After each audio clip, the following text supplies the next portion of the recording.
আপনি কি বিয়ে করেছেন? মহাজালা, আরে বিয়ে না গেলে তোরটা আসলো কই থেকে? কারে বিয়ে করেছেন? তোর শাউরি রে। তো ঘরে ঘরে আত্মীয় হয়ে গেল না, বাইরে বিয়ে করলে তো একটা নতুন আত্মীয় বাড়তো। ওরে আল্লাহ রে, তুই চুপ কর চুপ কর। শ্বশুর ফাদার, হ্যাঁ এই যে এত বড় নদী, হ্যাঁ ওই যে দেখি বিল, হ্যাঁ। কিরা কাটেছিল? তোর বাপ কাটিছিল। তুই এত মাটি ফেলেছিল কেন?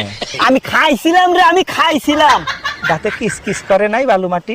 ওরে আল্লাহ রে, তোর বাইরে আমি দাঁত ভাঙে দিব কই দিলাম। হ্যাঁ দাঁত ভেঙে ফেলালে আমি শ্বশুর বাড়ি যাই, এই গোস্ত চাবে খাবে কিরাম করি? ওরে আল্লাহ, শ্বশুর ফাদার কি হাসতেছেন?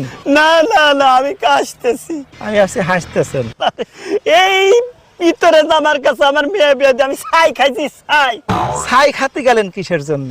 আমার কলি তো 2 বস্তা চাল পাঠা দিতাম। তোর মাইরেই খাওয়াবো কয়ে দিলাম। হ্যাঁ খালি আমারই দোষ না, আপনার মেয়ের যে খালি আমার কাছে টাকা চায়। কয় টাকা চাই? কয় টাকা চায়? আজ 1000, কাল 2000, পরশু 10,000 টাকা চাতে চাতে আমার ফকির বানা ফেলা দিল।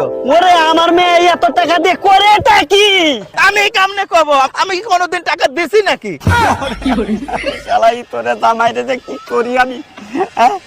এই এটা তো আল্লাহ, তুমি আমারে উঠায় নাও। দেশের শ্বশুর সমাজেরে বলি, মেয়েকে বিয়ে দেওয়ার আগে জামাইয়ের সাথে মেয়ের মানাই কিনা, জামাই বুকা কিনা, এই সব কিছু দেখে তারপরে তোমরা তোমাদের মেয়েরে বিয়ে দিও। শ্বশুর ফাদার কি যাত্রা করতেছেন?